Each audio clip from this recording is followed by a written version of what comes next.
Tonight we are talking about the Azul family of games, and to talk about it is the closest person I have to who is an Azul fiend, Alice Clarke. You've played a lot of the different Azul games. Can you tell me about sort of how that started and what's been your journey with the Azul games? I have probably played the base version of Azul conservatively 150 times, 200 times.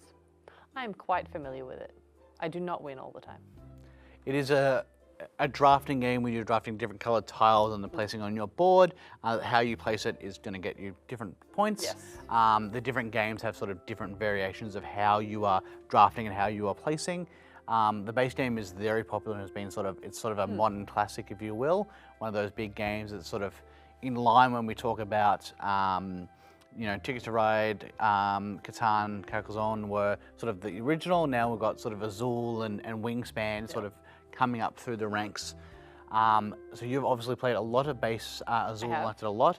They then redid that and themed it around chocolate. They did, but unfortunately you can't eat the pieces, and so what's the point? But it's really pretty, but every time I play it, I want to eat all of the pieces. It also doesn't quite fit with the theme of Azul. Azul means blue in Portuguese, but it's actually, in this context, short for azulejo, which is a Portuguese tiling method. Fun facts to know and tell. Which doesn't quite, as you were saying, a bit doesn't different fit with with chocolate, but that is if you don't gel with the sort of colourful tiles, you have the option of chocolate. It also means maybe you're just tiling the home of the Wicked Witch from Hansel and Gretel. After the chocolate Azul, we did have, after regular Azul, there is also the expansion for regular Azul, which I currently can't remember the name of. It has different boards, so you can play in slightly different way, but the reason why I have it and I love it is because it comes with little plastic sheets that you can put over your Azul board, so your tiles don't go everywhere if you sneeze, which was a big problem in the early game. I have not played any of the expansion for any of the games. I have some of the mini versions. They did make smaller, cheaper size ones, which are a little bit fiddly, but you do have those Yeah, they come with the plastic, and it makes a huge difference. I would not play base Azul or the next one I'm about to talk about, Summer Pavilion, without the expansions. I also love that the Summer Pavilion expansion is called Glazed Pavilion, and I just think that's cute. I would play without the expansions. I also think there's with the mini versions, which is the same game, just smaller, it does come thing of does the fiddliness annoy you, or is it an element of you would rather pay less money for the game and have less storage space? Yeah, consideration? If you live in a tiny house, it's good, but also I actually do genuinely travel with it. I took it, not camping, I wouldn't camp, but I took it to a cabin. Yep. And that was quite enjoyable.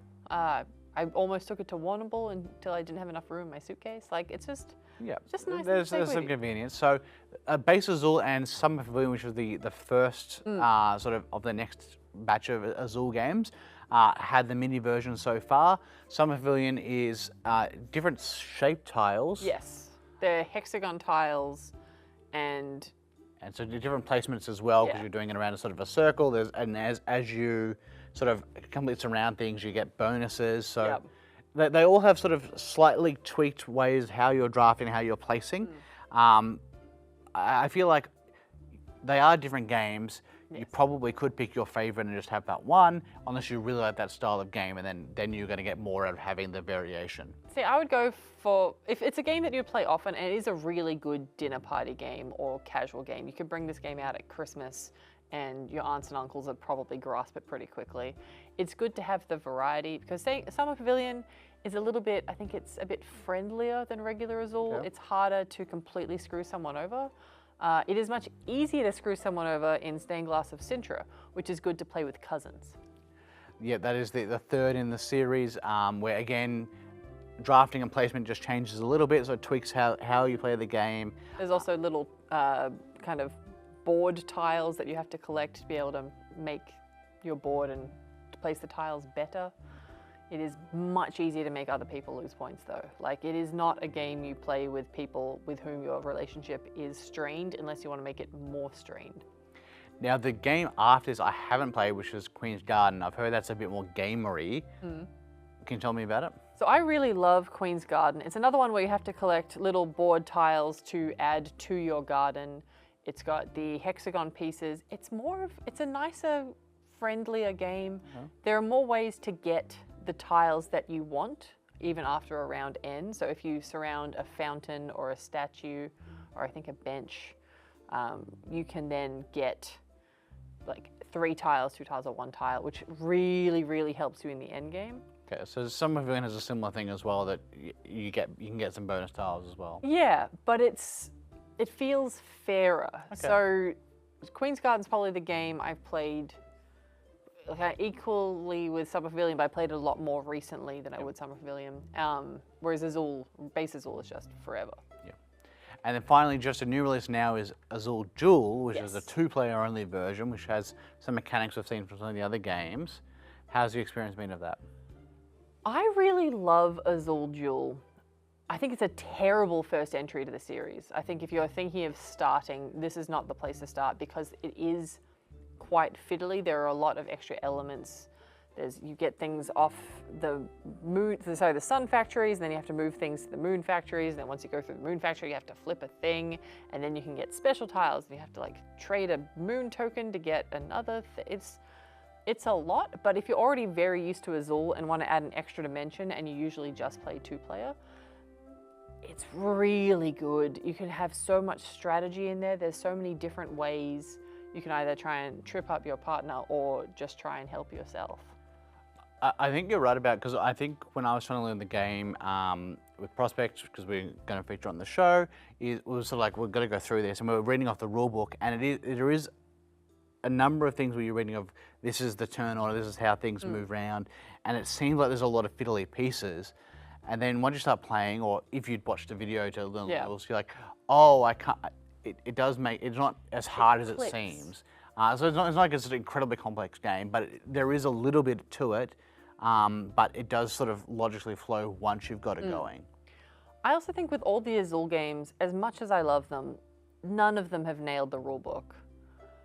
Every time, if I'm trying to teach someone, I'm like, okay, let's just make sure I actually understand the rules, even though I know them, you have to read to explain them.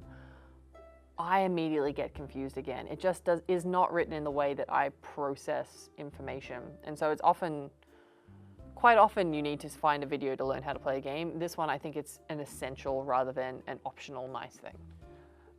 I mean, I don't know if it's, I think the rule, I haven't used the rules apart from Duel in a little while, but I feel like that might be the case. But also, with this game, considering how popular it is, there is definitely a lot of great how to play videos online. So you have that resource if you need it. Now we're coming to, we've gone through all of them. If you had to pick one, or say 2 games to keep, I know you have all of them in your collection, but say if you had to get it down to 2, what would be the 2 that you would pick? So the 3 that I would pick, Base Azul, just because it's a classic and I have to have it for whenever my mom comes to visit. Queen's Garden and Azul Duel. Okay. I think Azul Duel has really, really gone up in my estimation. I've really loved playing it this past week. What about you? I would keep none of them. I'm just saying that to get a reaction out of you. I do have Base Azul, I have Summer Pavilion Mini, and I have Azul Duel. I think that's good. I am keen to play Queen's Garden, and I only played Stained Glass once, but I enjoyed that. I don't think I would need all of them, because I like it, but I don't love that game, so having 1 or 2 is probably enough for me. If I had to let go of one, I would let go of Stained Glass of Sintra, because none of the rest of my family will play it with me. For good reason. Well, there you have it. That's Azul. Thank you, Alice. Enjoy. Please play.